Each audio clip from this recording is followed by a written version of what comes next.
How wonderful it is to be loved, called, and kept. But of course, that doesn't mean that everything in life is just going to land on our lap. The very next verse, Jude goes on to write, he says, I felt compelled to write and urge you to contend for the faith that was once for all entrusted to God's holy people. Listen to how the Message translation or paraphrase puts it.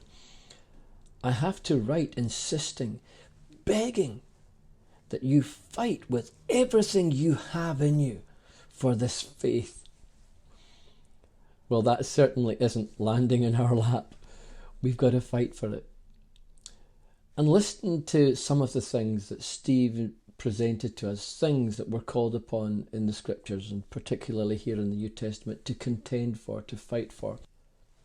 Contend for New Testament theology, for New Testament lifestyle, for New Testament power, fire, for the promises of God, for the fullness of breakthrough, for the fullness of maturity in your call and your identity, for the vision and dreams that God has put in your heart, for our towns and our cities.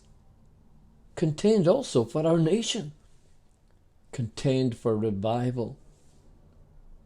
We're contending for our marriages and for our children, our families too. I wonder if we could take time now in our groups to pick any 2 or 3 of these things where you feel it's particularly pressing for us individually, in our families, as a church, as Christians, to be contending or standing and fighting in our time.